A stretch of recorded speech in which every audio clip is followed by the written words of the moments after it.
مشاهدينا في كل مكان، احنا معاكم النهارده هنستكمل حوارنا مع سعادة السفير ميروسلاف تشيستوفيتش، سفير دولة صربيا لدى جمهورية مصر العربية.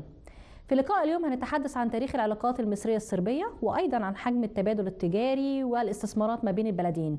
لو عايزين تعرفوا أكتر تابعونا وهذا اللقاء.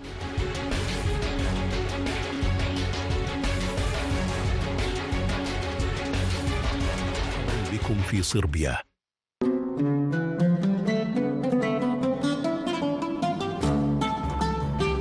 تخيل معي أنك تسافر إلى قلب البلقان، إلى أرض خضراء تمتد بين الجبال والأنهار، أرض تجمع بين الصلابة والحنان في آن واحد. هناك في صربيا ستجد شعبا كثيرون وصفوه بأنه من أكرم شعوب أوروبا، شعبا يفتح لك بابه قبل أن تطرقه ويقدم لك ابتسامته قبل أن تطلبها. الصرب ليسوا مجرد شعب، بل حالة إنسانية خاصة. حين تزور إحدى قراهم الصغيرة قد تجد عجوزا يجلس أمام بيته الخشبي، يراك غريبا لكنه يناديك كما لو أنه يعرفك منذ زمن، يعرض عليك الماء أو القهوة أو حتى قطعة خبز، وكأن الضيافة بالنسبة له ليست عادة بل واجبا مقدسا. هذه البساطة وهذا القلب المفتوح هما ما جعل الكثيرين يقولون الصرب هم أكرم شعب في أوروبا. وأنت تمشي في شوارع بلغراد أو بين القرى الصغيرة المحاطة بالطبيعة ستفهم لماذا يقول المسافرون دائما إن صربيا ليست بلدا تزوره، بل بلدا تحبه وتعود إليه، لأن شعبها ببساطة يجعل قلبك مرتاحا ويعاملك كما لو أنك ضيف عند أخ لم تره منذ زمن طويل. في هذا العمل الوثائقي سنسافر معا بين روائع صربيا السياحية، ولكن قبل بدء الرحلة اسمح لي أن أكشف لك بعض المعلومات الشيقة عن هذا البلد المثير للاهتمام.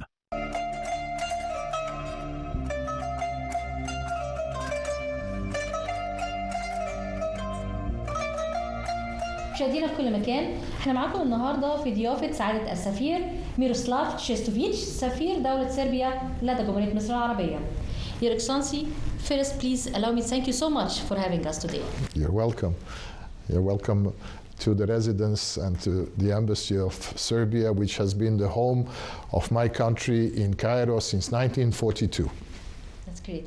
Your Excellency, of course we will talk about the history of relation between Egypt and Serbia, but we would like to start first about yourself. Your Excellency, can you tell us more about your diplomatic stations and career before coming to Egypt? Of course. Thank you for that question. The answer might be long because I have been working in the diplomacy for already more than 38 years.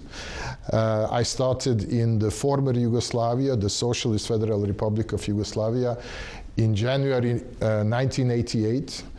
And my first post was South Korea, the Republic of South Korea. I went there in 1991, stayed for 7 years, me and my wife. We returned in 1998, then again for 4 years in Serbia, and then in 2002 I was posted in Washington, D.C. In the USA. We stayed there for 5 years, so we always stay longer than usual. Then again, I returned and in 2011, I was appointed to my first ambassadorial post. It was Algeria. So from 2011 to 2017, 6 years, I stayed in Algeria.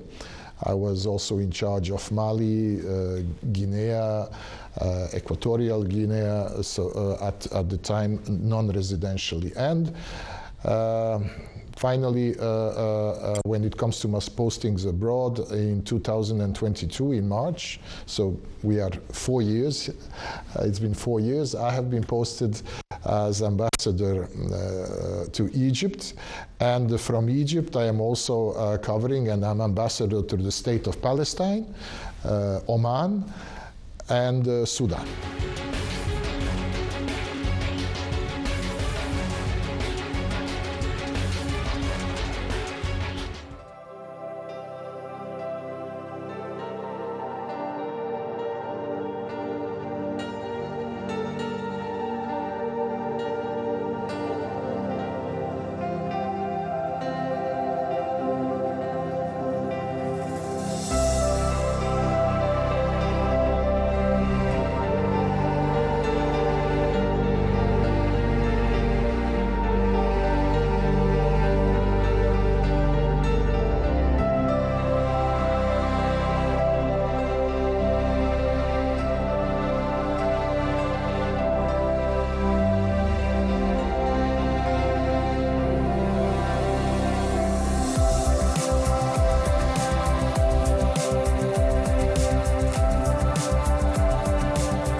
So, Your Excellency, this wasn't the first time in the Middle East, but how did you see it through the years since you have been to Algeria and now being here in Egypt? And so there is a big difference, although both countries share their Islamic and Arab heritage, but there are the big differences.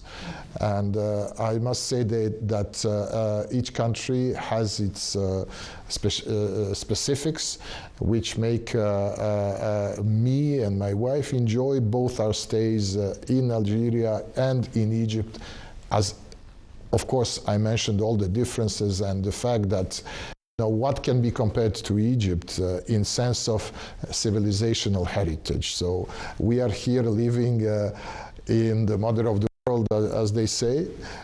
Egypt is the root, the birthplace of the civilization, and it's a real privilege to serve here and to learn more, not only about Egypt, but about ourselves, because part of ourselves, part of my nation, part of our history is here in Egypt. So it has been a great privilege. Egypt has been very, very generous to me and to my wife so far. Your Excellency, if we talk back to about Serbia, the country, I would like to know more about the geographic nature of Serbia and the position on the map, and what distinguishes this position. Serbia has a statehood history that goes back 2 centuries ago, from 1835. But geographically, it, as you know, the dynamics of geopolitics in Europe has changed and is changing. So the borders of Serbia and Serbia itself was first a kingdom of Serbia, and we established ourselves as a modern state in the 19th century. So the geography depended on whether we were and what territory we were covering. So the territories were changing. 2 world wars, 2 states. We invested our statehood first time into the Kingdom of Yugoslavia after the First World War. So at that time, the country was a Mediterranean country, was a Central European country, Southern European country, basically located in the Balkans. Now Serbia is a landlocked country, so we don't have access to the sea, direct access to the sea, and we have a continental climate, but we have more than 60% of our territory is mountainous.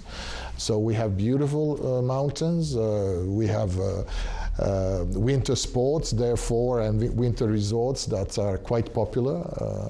And I hope they will become popular for the Egyptian tourists as well. So basically it's a continental climate with, in the north, very flat country and very fertile land. So that makes us a very important agricultural state as well.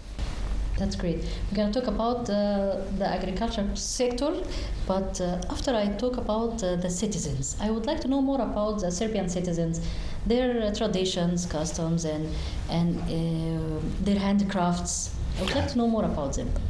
Well, it depends on the region. We have, although we are not a big nation by numbers, we are around 8 million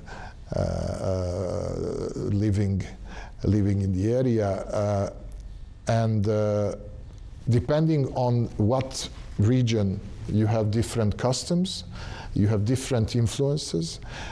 Serbia was established, and one would say, on the crossroad, where many empires were meeting or covering, coming and going and leaving its heritage. So depending on that legacy that was left, we have our customs and our ethnical background differing from north to the south and from east to the west. And diverse. It's very diverse. So you would be very surprised to see, if you go a couple of 100 kilometers south from Belgrade, you will see the influence of the Ottoman Empire, of the Arab culture, of the Persian culture. You would also, if you go to the north, you will see the influence of the German, Austrian, Central European culture in architecture, as well as in customs, in food, in cuisine. So depending on where you go, to the east, you have more influence of Romania, Bulgarian, even, and those traditions. And to the west, we have again influence from the Adriatic and the Mediterranean. So what makes it interesting is that in such a small place compared to big country like Egypt, you have a very big diversity of cultures, of religion, and of heritage. We have 10%, between 6 or 10% we have of our citizens are of Islamic faith. We have the majority is Christian Orthodox, but we have also other denominations, Protestants, Catholics, and so on and so on. If I ask you, Your Excellency, about this interesting diverse, its influence on the economy, what can we say? Well, that was depending on. We were fighting hard for our independence because we had to fight off the influence of big empires, Austro-Hungarian Empire, Ottoman Empire. We were on the border of those two empires, and that was changing a lot. So of course, you had the economic heritage. Making, for instance, the southern parts of Serbia being less industrialized and the northern part being more industrialized. So there is also a difference in economic development, but in the last decades, and especially during the time of Yugoslavia, when we were trying to make those differences disappear, to develop equally all the regions of Serbia. So, of course, the historical heritage does impact the economy of a country.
Can we ask about the main industries that distinguish Serbia? That is also fluctuating. We were agriculture. Which field?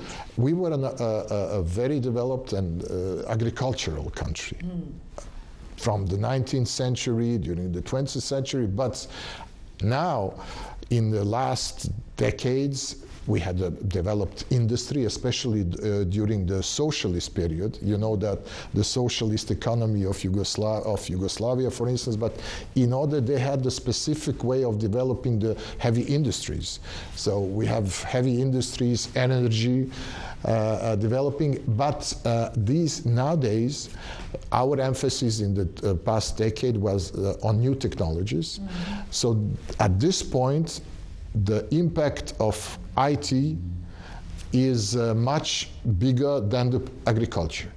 So our the revenues from our IT industry is twice the revenue of our agriculture. So we can say that now we have entered into a new phase of development, putting special emphasis on artificial intelligence and information technology.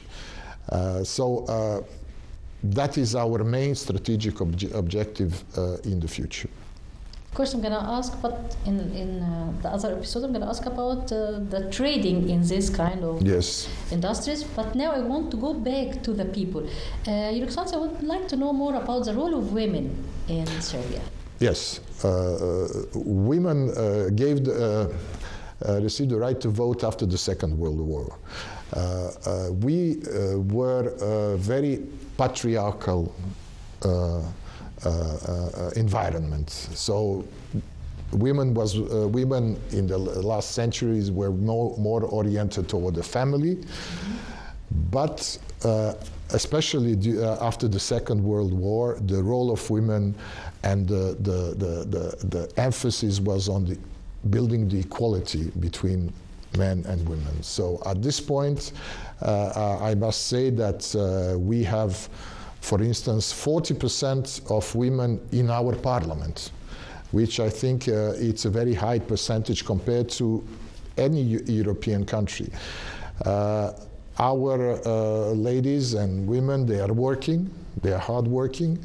We are working hard on the fact that we would not have differences in salaries between men and women, and I think we are having excellent results. I can speak from the position of my Ministry of Foreign Affairs. When I joined my ministry in 1988, that was 38 years ago, there were less than 10% of women at the Ministry of Foreign Affairs.